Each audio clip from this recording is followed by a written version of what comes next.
আসসালামু আলাইকুম। সাতগ্রামে ব্যবসায়ীর কাছে চাঁদা দাবির অভিযোগ, হামলা ভাঙচুরের দাবি, মাথায় গুরুতর আহত।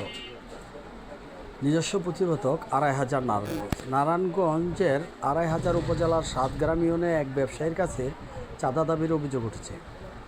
অভিযোগে বলা হয়েছে, স্থানীয় ব্যবসায়ী সালাউদ্দিনের কাছে ১২ লাখ টাকা দাবি করা হয়। দাবি করা অর্থ না দেওয়ার তার ব্যবসা প্রতিষ্ঠানে হামলা ভাঙচুর চালানো হয়েছে বলে অভিযোগ করেছে ভুক্তভোগী।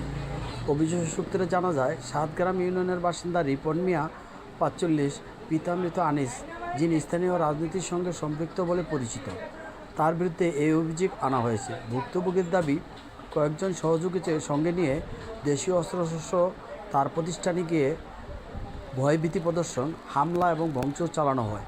ব্যবসায়ী সালাউদ্দিন জানান, দীর্ঘদিন ধরে তিনি এলাকায় ব্যবসা পরিচালনা করে আসছেন। সম্প্রতি তার কাছে ১২ লাখ টাকা চাওয়া হয়। তিনি ওই দাবি মেনে না নেওয়ায় তার প্রতিষ্ঠানে হামলার ঘটনা ঘটে বলে অভিযোগ করেন। তবে এ বিষয়ে অভিযুক্ত রিপন মিয়ার বক্তব্য পাওয়া যায়নি। তার সঙ্গে যোগাযোগের চেষ্টা করা হলেও কোনো প্রক্রিয়া জানা সম্ভব হয়নি। এ ঘটনায় স্থানীয়দের মধ্যে উদ্বেগ সৃষ্টি হয়েছে। অভিযোগের বিষয়ে আইনশৃঙ্খলা বাহিনীর তদন্ত এবং প্রয়োজনীয় ব্যবস্থা গ্রহণের দাবি জানিয়েছেন এলাকাবাসী। উল্লেখ্য, অভিযোগের সত্যতা সংশ্লিষ্ট কর্তৃপক্ষের তদন্তের মাধ্যমে নিশ্চিত হওয়া সাপেক্ষে আইনগত ব্যবস্থা গ্রহণ